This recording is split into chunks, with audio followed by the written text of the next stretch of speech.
Ninyo ng mga sining isasali hanggang sa pagkonsinti nyo sa masahol na trato ng mga sinehan sa ibang pelikula, lalo na ng maliliit na producers.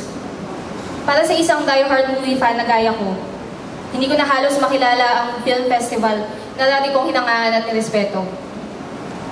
Maraming salamat po sa libreng publicity at higit sa lahat, sa pagbukas ng pinto para pag-usapan na sa wakas ng filmmakers, pati ng moviegoers ang mga hinagat nilang pagbabago para sa MMFF. Sa lahat naman ng Pilipinong hindi pa rin nagsasawang manood ng mga gawa namin dito, salamat po sa inyo. You deserve better.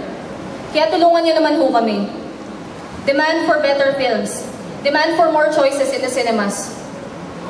Kaya pa natin baguhin to. Hindi ako titigil kung hindi kayo titigil. Hindi na ito tungkol sa Honor a Father. Buong industriya ng paggawa at panonood ng pelikulang Pilipino ang usapang ito.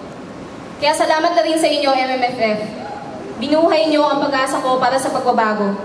Inaalay namin ni Michiko ang award na to para sa pelikulang Pilipino.